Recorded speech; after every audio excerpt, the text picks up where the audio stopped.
Hey, welcome back to another episode of Coaching Conversation. Today, we're going to be breaking down about what you think about money is completely wrong and how you need to think differently.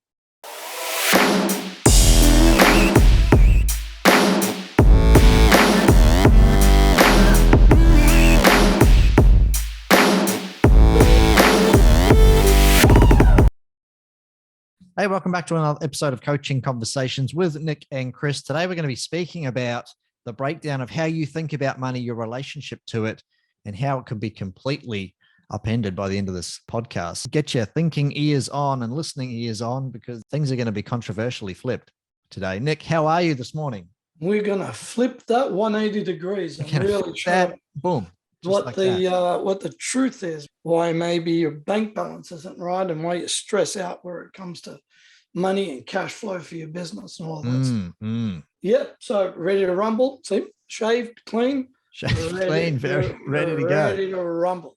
Yeah. Let me build some context very quickly. And I know that you're going to fill this in as well, Nick. If you're one of these business owners where you wake up any day of the week and you're checking your bank balance and it's low, and then you start freaking out, this episode's for you. If you're also the type of business owner that you open your bank balance in the morning and it's high and then you feel good, it's the same sort of relationship that we're explaining here today. So if you're one of those business owners or both of those business owners, then you're going to want to listen to the 3 golden nuggets that Nick's going to, reveal throughout the episode. Nick, did you want to take some further context on that, or at least fill that out a little bit more? Yeah. Now, let me kind of frame it so everybody gets it. Whatever's in your bank account balance, whether it's positive or negative at the moment, that's kind of got nothing to do with it. Is there stuff that leads up to that? The answer is yes. And I'm going to go a bit deeper into it. What I'm talking about here is why we react to money the way that we do, how you can understand it, and then how you can change it, obviously. And then most importantly is how to recognize that a lot of issues where it comes to money have got nothing to do with whether you're smart or, not that smart where it comes to balancing your checkbook, but it's actually what your parents have brought you up to understand around money. It could be parents, it could be elder, it could be, an uncle, it could be, priest, it could be, your dad's boss, it could be, in somewhere, somebody that's had some influence, especially around the money components, and most importantly, how you've interpreted certain events that led up to that, and or certain key issues that money brought up and how you interpreted it. If you want to think about it, if you had a, blank CD and you're about to do some recording on it, starts off with blank, and then whatever you record on it is, based on what you like or the music that you like or whatever it may be. Or if you were, if you were capturing a sound of a lion roaring, at a zoo, that particular event, you can hear it back and over again because you've captured it and you've looked at it. Now, some people, lion roaring is, oh God, or some people go, man, that's pretty awesome. Look how powerful they are. I can guarantee you, if you were in the cage with the lion, you're about to go, oh God. So, yes. So once again, it's the interpretation. So. Right. Okay, good. Where do we kick off? So let me start here. Most people have an experience with money in probably the following, number 1, I love money. Number 2, I hate money. Number 3, money's the root of all evil. Number 4, it's a necessity. Number 5, I love what it brings me. Number 6, I can't believe how much, my girlfriend changed when we had money. 7 would be, it's amazing how people react when I owe them money. There's all of these interesting interactions with money. And a lot of these are based on, how you were kind of brought up. So I want to talk a bit about that. Each human has got different energy centers in us. And each human has got, let's say, different bodies. And here's what I mean by body. We've got our physical body, this flesh suit, right? That's a physical body, right? We've got our emotional body. You can feel it differently than what you do physically. And emotion's interesting. Like you could be watching a movie and something amazing and tears start coming out of your eyes, not because there's something wrong with your physical body, it's because the emotion causes the body to do that, right? It's pretty crazy, right? Yeah. And then you've got, and it's the same emotion that, you feel at a concert, like the euphoria of that, right? And then you've got your mental body. Somebody says something to you, it's the place with your, mentally you're focused on getting the job done. You're an Olympian, and you have to hurdle over the high bar, right? So you've got your mental body, and that's the data. And usually mentally, emotionally, they kind of work together. And then finally, you've got a spiritual body. So you got more than that body, but spiritual body is, that body that you go inwards into and you reflect into. And, that's why religion is very big, because it gives us a space to just think about our connection with, whoever you believe in, right? So, and then finally, you've also got an esoteric body. And the esoteric body is interesting. This is, they've been able to record things like, people in 2 different places in one time. There's a lot of research on this. The esoteric is kind of, a flux between, we're individual, but we're all one, and the best way to think about that is, Japan harpoons whales and the rest of the world feels that impact on it because we're killing a beautiful being for the sake of science or whatever it may be, or, the space shuttle blows up with 7 astronauts in it. We rock the world, right. These are tough conditions. Lebanon bomb, any of those type of things. So esoterically, we sort of feel connected, right? That's our connection with everybody else, and our spirit, right? So now coming back to this. Money is associated with a particular energy center for us. And let me give you an example. A lot of money is associated with, safety, security, and tribal association, right? Those 3 are key. And let me show you what I mean. The job of war, as an example, is not to, just try to take over somewhere like you see it right now in, Russia and Ukraine. It's to do a lot more damage than that. It's actually to destabilize the security of what we know as normal. I come to my house and there isn't, a threat in the house. I've got a roof over my head. I can eat something and I can sleep at night and, keep out of the cold weather or the hot weather, whatever it may be, right?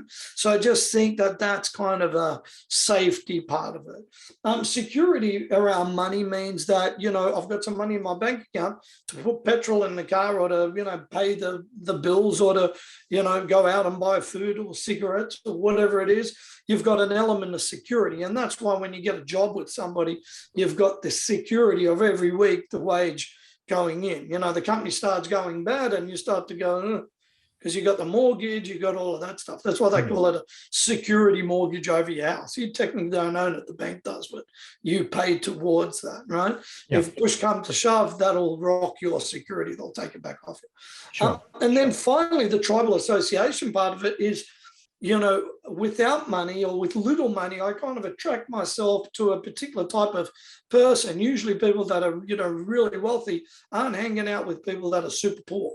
Not because they don't want to hang out. It's just, and by the way, there's exceptions, but most of the times you're sort of hanging out in an echelon. I'm not hanging out with people from, I don't know, Campbelltown or really tough places. And I don't mean with that disrespect to them. I'm at a particular suburb that's, not high end, but it's probably mid range. And I sort of hang out in communities around here, local shops, coffee shop, all of that stuff. I'm not necessarily going to the Aussie Battler. I don't need to do that, right? So tribal association with money is how do I associate and how do I compete with the Joneses? That's kind of really important. Yeah. Sure. Okay, cool. So I'm hoping that sets up some context. Yeah. So, I think, how do you wrap that in one bucket? Because there's a lot in there. There's a lot in there. So let's start here. Here's a perfect example. So let's say, as an example, you've got a business and things are going okay, and all of a sudden maybe you're going to start, having a few challenges with some contracts that you thought were going to be cool didn't end up happening. Now, you're already in your mid-40s or whatever, you've been running business, you've had interchanges with money, but somewhere along the way, every time that bank account kind of drops down or it feels like it's a bit struggling or the cash flow is there, all of a sudden, you're not jumping for joy, you're actually stressing out. You feel like There's a lot of pressure on you. You kind of, your physical body almost kind of feels a little bit sick. You look at the bank account, and you're like, oh God, right? You're reaching for the smokes, you're reaching for, alcohol at night, you're doing whatever. Now, most people think it's just the norm because I look at the bank account and it's either got brackets that tells me I'm in a negative or it's a plus, right? That tells me I'm cool.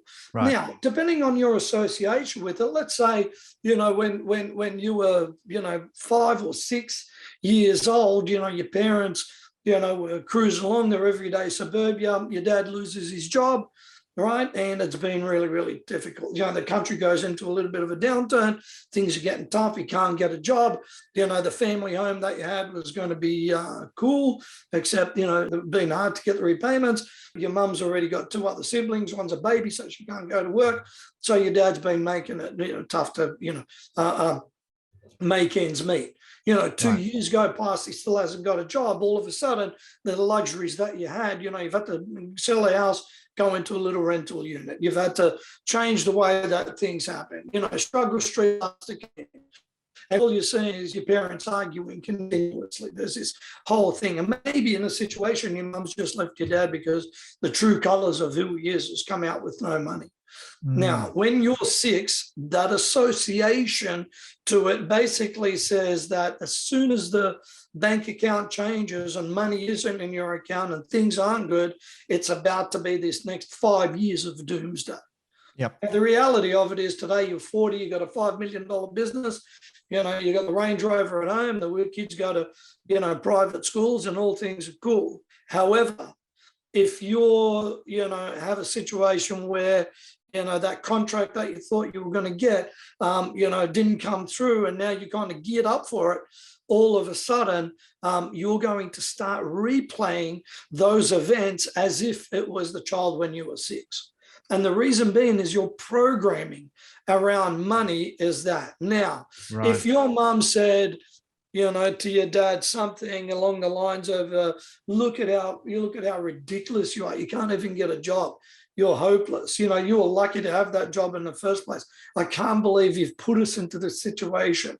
What are we going to do now? What's my friends going to say that I can't go to those yoga classes? Look at you. I mean, you've just called us shame, right? This is a conversation I've heard before. So, it's like, so you can imagine how you've recorded that. Look at the words, shame, you're hopeless. I can't believe you've put us in this situation. That's guilt.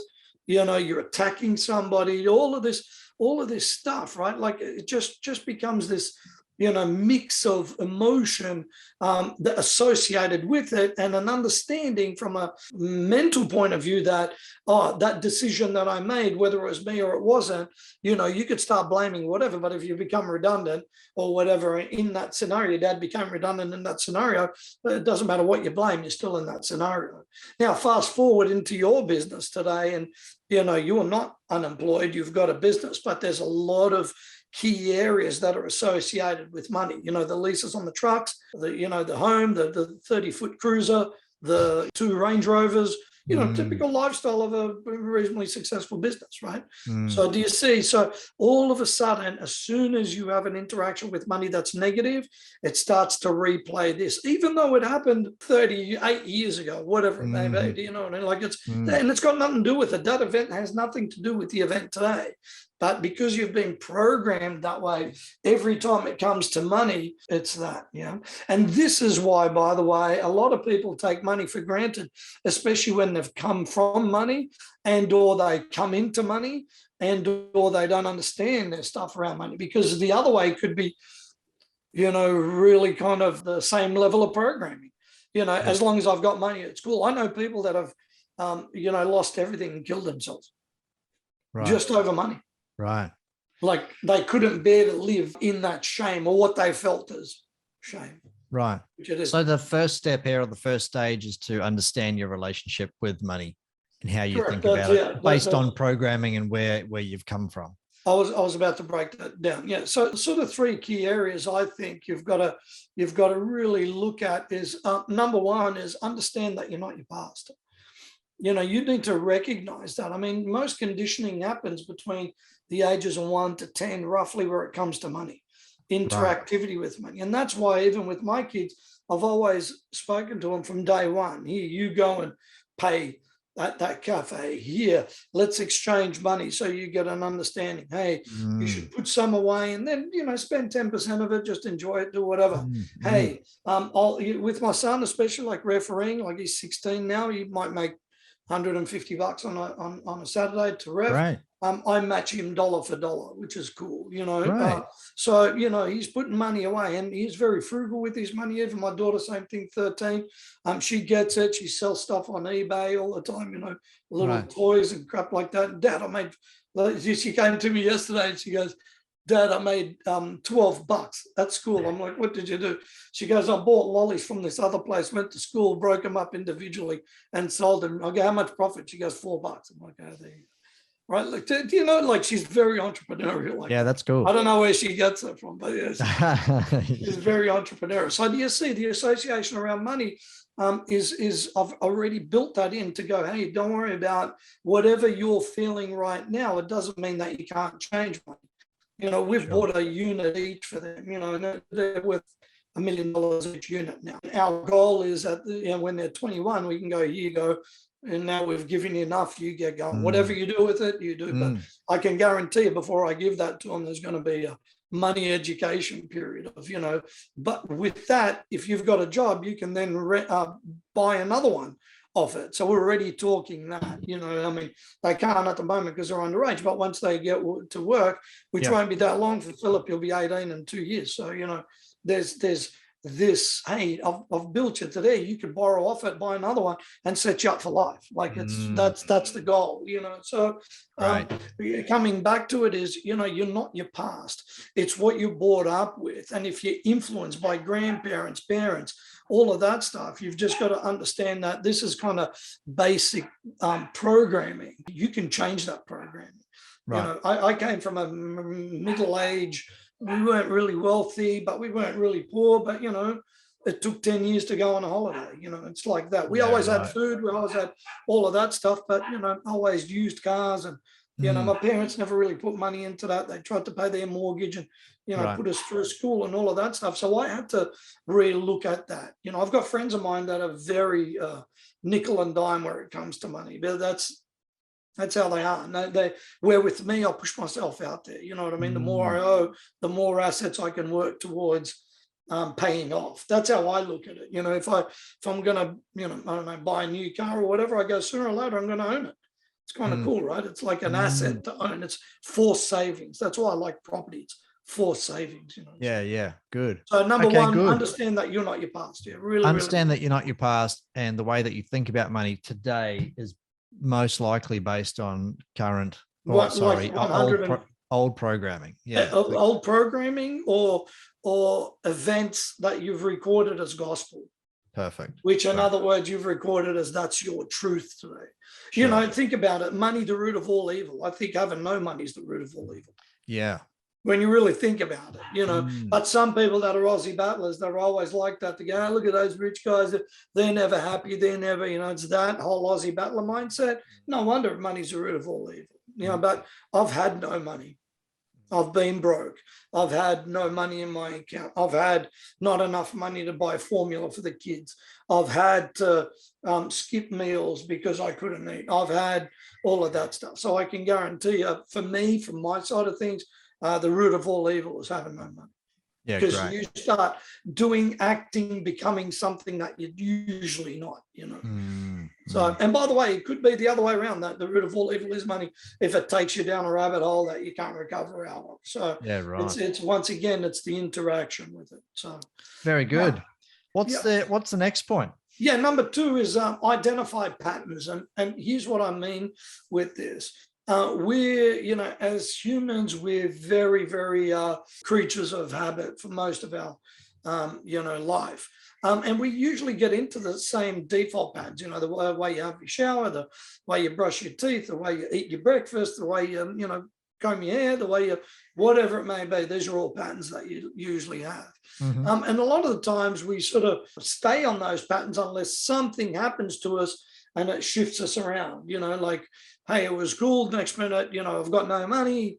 It's a wake up call. What the hell? I need to, I can't keep spending money if I don't have money. I Right. need to do something with the Range Rover because they're going to come and take it. Think about it like that, right? So it's important that then around money, we need to start to look at the association that we've got around money. Every time that you experience the negativity of it, or the cash flow, or the cash, flow plus, it's what do you do with the money? Do you get a little bit and then you just burn it all? Do you Right. beaver away a little bit? Because I know business owners, same thing, that win a really good contract, they put the money in instead of them managing it. Oh yeah, mate, I've got to go buy a new ski boat, new thing, new whatever. And, there's 250 grand gone like that, instead of, leasing both of those, putting that money aside for whatever, I'll get money, don't worry about the tax. I'll figure that. Hey, let's go on a trip for, 1 month to Europe and blow 50 grand. Right. So it's a matter of identifying the patterns that you act out habitually with the money that you receive or give. Absolutely. Because just think about it. It's not like you're melting down, once when you see this bank account. This has happened all the way through. You open your wallet, there's no money. Start stressing out. Am I going to be my dad? The missus goes, I want to buy those, I don't know, new bassinet for the baby. And we don't have the money. She goes, what have you done with it? Or why haven't we ever got any money? Boom, that association is already, you've got a problem with it, right? So you've got to recognize that every single time you get into this, what's your emotional self kind of coming up with? What does your spiritual self feel? Does it feel like it's kind of, at the bones of you? Does it feel like it's a part of your heart? Does it feel like it's in your head? Does it feel like you're getting a sore throat that you can't talk? Do you feel like your gut's really sore and or your spine sore? And this is crazy, right? This is how the interactivity is, and the best way for me to say that is, God forbid you got some really bad news right now. The phone rang and they go, hey, your brother's passed away. You'd be like, first of all, you're going to go into shock. Second of all, your stomach, your whole body's going to feel pretty crazy. And what's that? It's an interpreted mental transaction into, I've heard it kind of, I understand it, I've processed it, and then the body, goes into shock. Now, the other side is the other way. You're at a concert for your favorite band, the music sounded fantastic, and you're in that euphoria. Your whole body feels like it's amazing, right? Once again. So you need to understand what are these patterns that you've got every time something as a business owner is associated with money. So recognize your patterns. Great. Good. I think that's going to be a wake-up call for people, because without a level of awareness, people are just operating the same way. So they just think it's norm that people, you freak out when the bank account's low. That's right. They repeat the cycle. Or when some cash people flow is bad, people don't freak out when the bank account's low because they've got another account that's got 2 million in it. Yeah. Hey, no problem. I'll just sell an asset. Well, that's the thing. Like, people that's particularly struggle around cash flow, because cash flow is one of those things that keeps a lot of people awake at night. It's about having or recognizing the pattern. How am I feeling, thinking, and acting about my current cash flow situation? Yeah, exactly. Has it incapacitated you? Yes. Yeah. You know what I mean? Instead of worrying about it, it's like, what am I going to do about it to shift out of this? What's the next step? So the next step is, once you've kind of, know that you're not your past. Number 2, you've identified, what the patterns are. Number 3 is, change requires a new input. If you want to change around this, you need to kind of, I'm going to say, reset the pattern or reset the bar again. You're not your past. You're not that 6-year-old that had that situation. And whatever your mum said to your dad, and if they left each other, whatever, these are just outcomes from something that's deeper seated. Till death do us part gives you an interesting part, maybe till the money runs out do us part, right? But that happens in 30% of relationships at least. So you've got to really think about it, that if you're not your past, well, can you start to get financially savvy? And if you say to yourself this, okay, I open the laptop, I have a look at the bank account, I can see what's going on. Now you can go, mate, I've got the choice, and I've got the choice to change that. I've got the choice to not react negatively, because once you react negatively, by the way, you're incapacitated probably for the rest of the day, if not the rest of the week. Once there's hopelessness starts to creep in, right? And hopelessness is an interpretation, it's just in your values. I'm hopeless. This is what war is about. War is about making people hopeless. People of the Ukraine at the moment, the Russia's just been relentless. And when, they sink a Russian ship, they feel like it's cool. They, hammer a school with rockets. They go, oh, it's feeling like it's hopeless. The atrocities are, I'm not even thinking at that level, but you've got to think about it. War is destabilization of economy, of security, of relationship, of norm, of all of those things, right? So hopelessness is one of those things. If it's not looking rosy, well, you can say, you know what? Hey, guess what? I can change this, and all I need to focus is to get the bank balance up. What can I do in order for me to change that?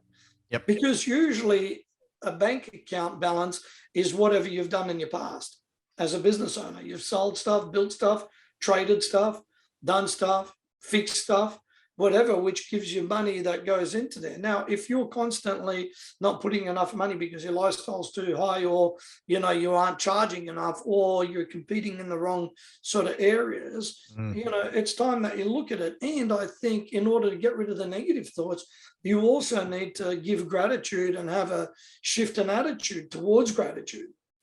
At least you've got some money in your bank account. Right. Even though it's not that much, at least you've got a bank account. So the 1/3 of the world's population are below the poverty line. One third of the world's population, I think it's almost 1/3 or 1/5. I think it's 1/5 of the world doesn't even have running water or electricity. Let me say that again, like 1/5 of the planet, like 1 billion people or whatever, don't have water or electricity. So you having a bank account and a business and the ability to actually make money versus, I feel it's, and maybe you want to write this down, learn hopelessness. Some people actually learn hopelessness. They become the victim. Oh God, oh God, oh God, oh God. I can't do it. Look at this. I work hard. I've got no money. I think, well, it's time to change, man. Right. So you're only doing that because it's the way it is. You can get rid of all your window dressing stuff. As long as you've got a roof over your head, you're cool. Yeah. Do you need the range? No. Do you need the 300-gram boat? No. Do you need, the truth of the matter is you need food and you need some type of shelter. So it's funny, and I'm aware of time. One of my trainers, I was with Aaron on Saturday, and we were talking about diets and stuff. He goes, dude, all I eat is beef, lamb. He goes, and fruit. That's it. I'm like, that's it. He goes, that's it. And you see Aaron's body. Yeah, right. He's right. And I go, why is that? He goes, well, first of all, it doesn't cost you a lot of money. He said, and number two, he goes, I hate, like, some people are into it. Today, food is entertainment. It needs to be all the jus and all of that shit. He goes, well, the truth of the matter is what your body needs. He goes, mate, I defrost 3 kilos of beef throughout the week, and I'll just eat it out of the pan and one plate, that's all I eat. Now, he's just routined it like at that level. I'm not saying it's right or wrong, but the truth of the matter is, if you really want to get basic, he said, it doesn't cost you a lot of money to survive when you really think about it.